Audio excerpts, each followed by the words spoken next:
Harga dia RM50 sahaja. Assalamualaikum Mak Su. Waalaikumsalam. Nasi Arab satu. Ya betul, boleh. Baik.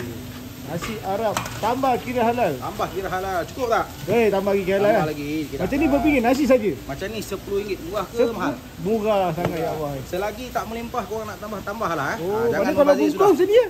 Betul, kalau bungkus macam ni. Selagi ada ruang kosong ni korang nak tambah lah. Tak ada cas RM10 je.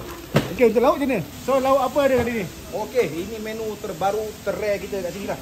BBQ beef short rib yang kita dah masak selama lebih kurang dalam 5 jam. 5 jam 5 jam. So portion dia, kalau besar kita akan bagi 2 ketul, kalau kecil kita akan bagi 3 ketul bergantung kepada saiz lah. Harga dia berapa? Harga dia RM50 sahaja. RM50 sahaja. Alright. Kalau ni saja? Kalau ini saja RM45. RM45. Nasi RM5 je? Nasi RM5 je. Oh. Kalau ini pula, ini pun menu terbaru dan terrare kita, lemak bakar harimau menangis. Lemak bakar menangis. Biasa daging harimau menangis kan? Ya, lemak bakar harimau menangis. Maksudnya perapan dia? Perapan harimau menangis. Kita bagi dengan sos Thai.